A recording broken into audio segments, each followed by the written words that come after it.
లేదో తెలుస్తుంది. ఇంకా ఎంత కట్టుకోవాలో వాయిదాలు కూడా తెలుస్తాయి.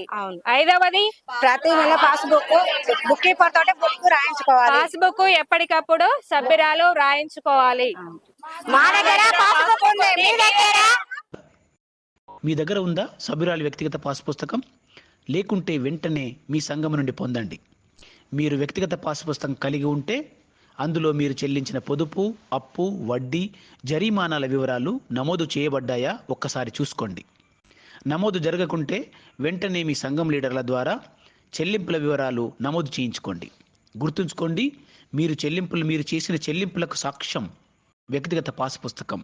మీ డబ్బుకు భద్రతనిచ్చేది వ్యక్తిగత పాస్ పుస్తకం. అందుకే వ్యక్తిగత పాస్ పుస్తకం హక్కుగా పొందండి. దానిలో వివరాలు ఎప్పటికప్పుడు నమోదు చేయించుకోండి. భద్రంగా ఉండండి, భద్రతతో ఉండండి.